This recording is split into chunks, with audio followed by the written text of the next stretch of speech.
अगली हमारी इस्तिलाह है इंशा पर्दाज। पुरानी अदबी इस्तिलाह की बिना पर हर अदीब और हर नसर निगार इंशा पर्दाज कहलाता था। यानी जो बंदा भी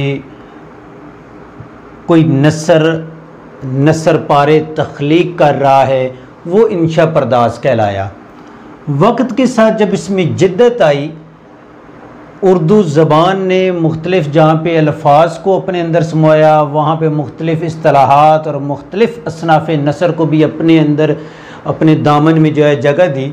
तो वहीं पे वक्त के साथ जब इसमें जिद्दत आई, जदीद इस्तिलाह के तौर पे इंशा पर्दाजी में दो चीज़ें अहम होती हैं, एक है मवाद और दूसरा है उसलूब।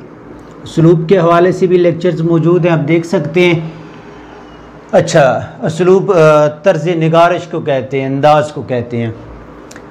अब पहली चीज़ मैटर करती है कि जो इंशा पर्दाज है, जो लिखने वाला है, उसके नसर पारे में मवाद कैसा है, उसने किस चीज़ को मौजू बनाया है या किस मौजू पे लिखा है, जो लिखा है उसमें उसने मवाद क्या दिया है।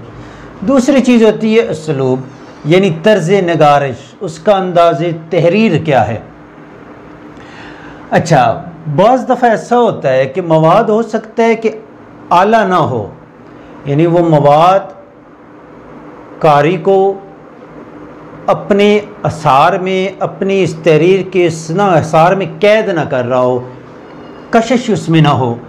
लेकिन जो इंशा पर्दाज है उसका उसलूब जो है इतना शायराना है और तख़य्युल से भरपूर है कि उसकी तख़य्युल की और शायराना अंदाज की करिश्मा साजियों की बिना पर जो कारी है वो उस तहरीर में, उस इंशा पर्दाज के नसर पारे में खोकर रह जाता है। इस हवाले से उसलूब जो है, मोहम्मद हुसैन आज़ाद, मुझे उनका नाम भूल रहा है, वो कहते हैं कि एक ही मेहदी अफादी है ग़ालिबन, उन्होंने कहा है कि एक ही बात जिसको शुबली नुमानी लिखने के लिए 4 लाइनों का सहारा लेते हैं, 4 लाइनों में 6 लाइनों में बात को ख़त्म कर देते हैं, उसी बात को मोहम्मद हुसैन आज़ाद हो सकता है 2 सफ़ों तक फैला दें।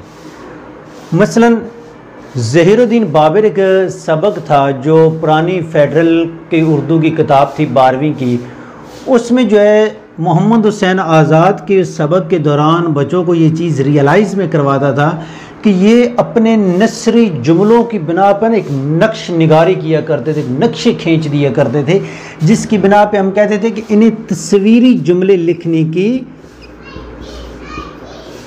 आदत है या इनका अंदाज या उसलूब जो है वो तस्वीरी जुमले बनाने का है। दूसरा नाम आता है गालिब का। कहते हैं कि गालिब का है अंदाज़े बयां, और गालिब के जो खतूत शामिल हैं फर्स्ट ईयर में, तो गालिब ने क्या किया, उसमें मुख्फा नसर को शामिल किया। और जैसे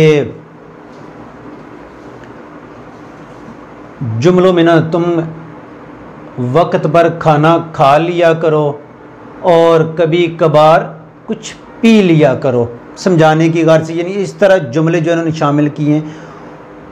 इन मोहम्मद हुसैन आज़ाद और गालिब ने इंशा पर्दाजी इनकी इस स्टेज पे पहुंची है कि वहाँ पे मवाद जो है वो पीछे रह गया और उसलूब जो था उसने कारी को अपने असार के अंदर अपनी एक अट्रैक्शन या कशिश में खींच लिया या कैद कर लिया था।